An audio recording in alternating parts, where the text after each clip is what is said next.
No movimento espírita, existem muitas pessoas que querem vender uma imagem de santidade, passar uma imagem de santidade para o público.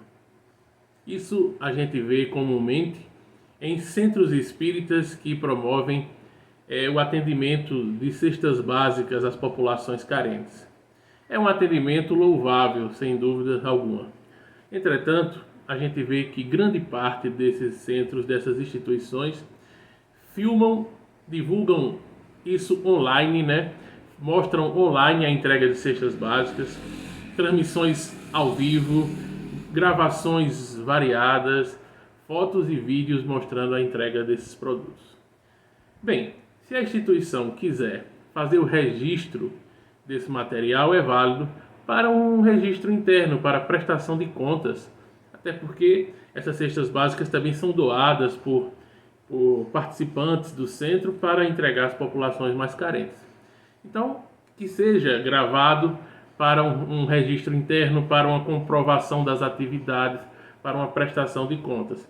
Mas a partir do momento que é filmado de maneira exacerbada, fotografado, a gente vê que o intuito é divulgar a instituição. É uma publicidade institucional. E mais do que isso, é também uma propaganda de bondade. É dar com a mão, com a outra vendo. É um exemplo claro da vaidade do ser humano, dos líderes daquela determinada casa espírita, que gostam de dizer, né, nas palestras e mostrar tudo aquilo que fazem, que estão fazendo, como se fossem candidatos políticos a uma eleição, né? Então, diante disso, não só por isso, mas a gente percebe também no linguajar, na maneira de uma mansidão falsa no falar. Muitos líderes espíritas, né, também tentam passar uma imagem de superioridade moral, de serenidade além da humanidade comum em suas falas.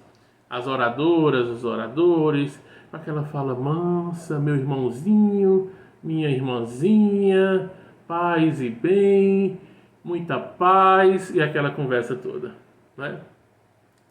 Jerônimo Mendonça, que foi um grande trabalhador espírita, que sofria de várias limitações físicas, né, enfermidades, enfim, perdeu a visão, também a sua locomoção, braços e pernas, uma série de situações.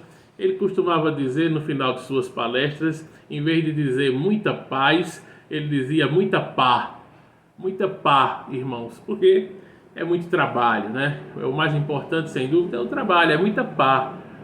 É melhor você falar de muita pá, de muito trabalho, do que muita paz. Essa paz falsa, a falsa paz, né? Por sinal, é uma falsa mansidão, uma falsa paz, uma falsa serenidade. Isso é o que a gente mais vê. Por quê? Porque as pessoas querem se colocar numa santidade que elas não têm. Fica algo inautêntico, fica algo fora da realidade e que é perceptível, não para todos, mas para aqueles que têm um olhar mais aguçado, né? Então, isso é realmente algo que é importante a gente frisar. As pessoas muitas vezes querem ser Chico Xavier, querem ser Madre Teresa de Calcutá, querem ser Irmã Dulce, né? E acham que se comportar de maneira mansa e tal vai ser. Não é assim, a natureza não dá saltos. É importante a gente dizer que a evolução se dá gradualmente, gradativamente. Ninguém vira santo da noite para o dia.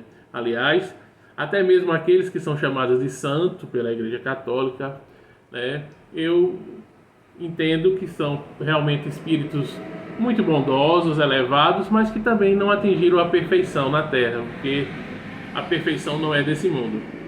Então, diante disso, é importante a gente ter essa visão real de que precisamos nos colocar como espíritos aprendizes que estamos buscando a nossa evolução, como todos aprendizes do processo. E disso, entender que não adianta a gente ter uma fala mansa nos púlpitos espíritas, né, quando a vida da pessoa mostra exatamente o contrário.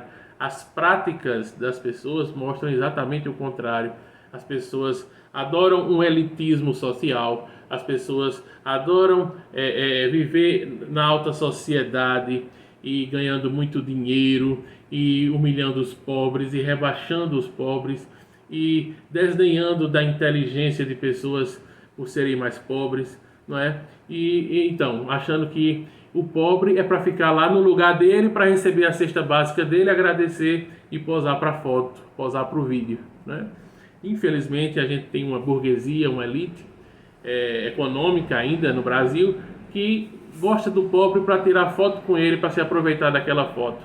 Gosta do pobre para servir, né, de exaltação sua, para ele passar a imagem de bonzinho, passar a imagem, se for o político, para ganhar voto, se for o líder religioso em geral, mas eu estou falando especificamente dos líderes espíritas, hipócritas também do mesmo jeito, querem lá para divulgar sua instituição e se fazerem santos, se colocarem no patamar de santidade.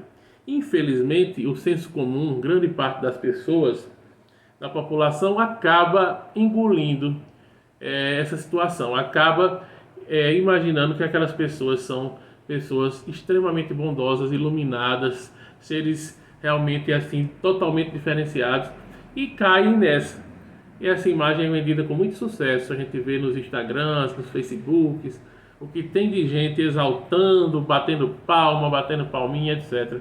Infelizmente, esse é um teatro que tem um grande público, as pessoas gostam e caem nessa, né? E eu gosto de fazer vídeos como esse para desmascarar, para esclarecer, para mostrar inclusive que eu conheço de perto o movimento espírita, eu conheço em suas entranhas, nos bastidores, convivi com muitas pessoas, anônimos, pessoas em geral, pessoas ricas, pessoas pobres e pessoas até bastante conhecidas do movimento espírita nacionalmente, pessoas famosas, digamos assim, grandes oradores, palestrantes, que também tive acesso, conversas, estar próximo, ver comportamentos, passar horas e horas, passar um dia inteiro com alguns deles e pude ver de perto que a santidade não está realmente no movimento espírita, não tem santo, ninguém é santo. Eu já vi coisas aqui que eu não posso falar de público, não posso falar aqui numa câmera, mas já vi e ouvi conversas assim, realmente, que a gente nem acredita que ouviu. Conversa de algumas pessoas, opiniões de algumas pessoas, e como as pessoas são nos bastidores, fora do microfone, fora do púlpito, né? Fora do encontro espírita, como as pessoas são normalmente, sem microfone, sem nada. Como são os comportamentos, como são as atitudes, o que prova que é todo mundo farinha do mesmo saco. E essa tentativa de muitos espíritas, eu não quero generalizar, mas de grande parte dos espíritas e do movimento espírita, de primeiro, se colocar uma superioridade moral, é tudo conversa para boi dormir. Não existe isso. E segundo, também se colocar como os mais cultos, os mais inteligentes, os mais sábios, uma certa arrogância, soberba intelectual também é outra coisa que cai por terra. Evidentemente que no movimento espírita nós temos pessoas inteligentes, estudiosas, temos pessoas que são capacitadas em suas profissões, são pessoas profissionais, ok, mas eles muitas vezes querem passar essa visão de que são os mais inteligentes, que são os maiores conhecedores de espiritualidade, e isso não é uma verdade absoluta, isso não é necessariamente assim. Tem muita gente boa, mas também tem muita gente com a soberba intelectual, viajando na maionese, não é? E o principal, mesmo que você seja inteligente, mesmo que você faça uma boa palestra, é importante você entender que de nada adianta a inteligência se você não trabalhar o seu coração, se você não trabalhar a sua bondade, né? Também de nada adianta você conhecer o mundo inteiro, né? E não se conhecer. Viaja o mundo inteiro, tal, mas não se conhece. Você conhece o mundo e não se conhece. Não adianta você ser o campeão ou a campeã de entrega de cesta básica e também não buscar o autoconhecimento, não buscar se conhecer melhor e conhecer que você tem sombras a serem trabalhadas, porque todos nós somos feitos de luz e sombra.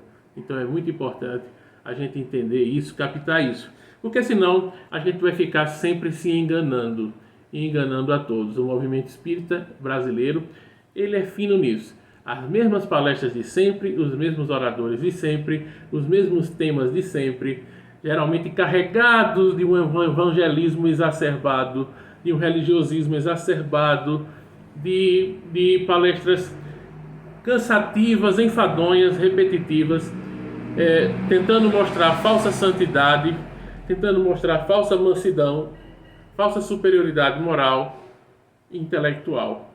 E na vida normal, na vida prática, é tudo o contrário. Inclusive, os exemplos são ao inverso, né? Então, é isso que a gente tem que mostrar, é isso que a gente tem que falar, que a gente tem que escancarar. E eu digo isso não é com raiva, não é com ódio, mas é para mostrar, para tirar esse véu, né? Para revelar essa situação.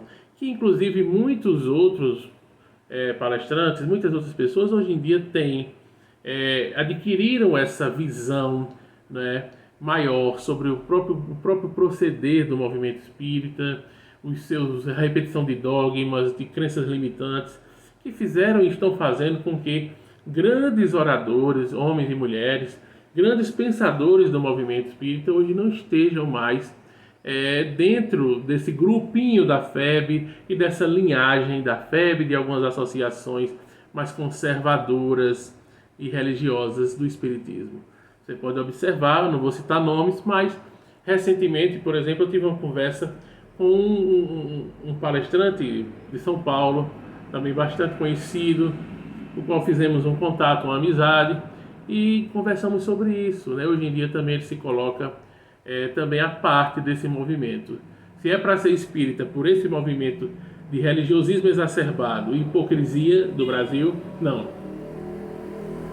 Também porque precisamos, quando necessário, tecer críticas, inclusive à obra de Chico Xavier, inclusive à obra de Divaldo Pereira Franco, que o movimento conservador, né, acaba também tornando esses livros intocáveis, essas obras intocáveis, como se fossem livros sagrados, né? Eles querem também sacralizar livros de alguns médiuns e sacralizar os próprios médiuns. Isso também é outra coisa que a gente bate de frente. Inclusive eu quero dizer que eu talvez seja o nome mais irrisório, o nome mais sem peso, mas eu quero dizer que nós temos realmente um grande grupo de oradores, um grande grupo de palestrantes conhecidos, pessoas que eu posso dizer hoje que são amigos que me conhecem, que a gente tem uma relação muito boa, alguns palestrantes da Bahia, de São Paulo, enfim, e que são pessoas que já carregaram seus nomes aí com muito conhecimento, pessoas bastante conhecidas no movimento espírita, que hoje, juntamente comigo e outras pessoas, fazem uma visão paralela, um cordão paralelo. Esse espiritismo que está aí, conservador, extremamente religioso, dogmático, cheio de crenças limitantes, e onde ninguém pode tecer uma pequena observação, uma pequena crítica às obras e aos seus médiuns, onde os médiuns são santos, onde as obras são sacralizadas, onde se repetem os mesmos erros das religiões mais tradicionais. A esse espiritismo eu não sirvo e eu não sigo mais. Eu sigo a uma outra linha que nós todos estamos seguindo. Essa outra linha pode também ser chamada um espiritismo diferente, um espiritismo mais progressivo, que existe isso. Existem os conservadores, existe outro mais progressivo. Então, podemos ser chamados de uma ala mais progressiva do espiritismo. Ou, se ficarmos rotulados como os dissidentes, também não há problema. A gente não vai brigar por rótulos, a gente busca a essência. Podemos ser universalistas. A nossa base é universal mesmo. É sermos universalistas, ok? Então é isso que a gente tem que dizer. O movimento espírita, ele vive de prepotência, arrogância, de uma soberba intelectual, de um elitismo social e, enfim, com muita hipocrisia é o que a gente vê. Não quero generalizar, mas isso acontece com a grande maioria das casas espíritas, das pessoas ligadas a essa linha chiquista, a linha da FEB e essa linha do Vaticano Espírita, como eles gostariam que existisse, ok?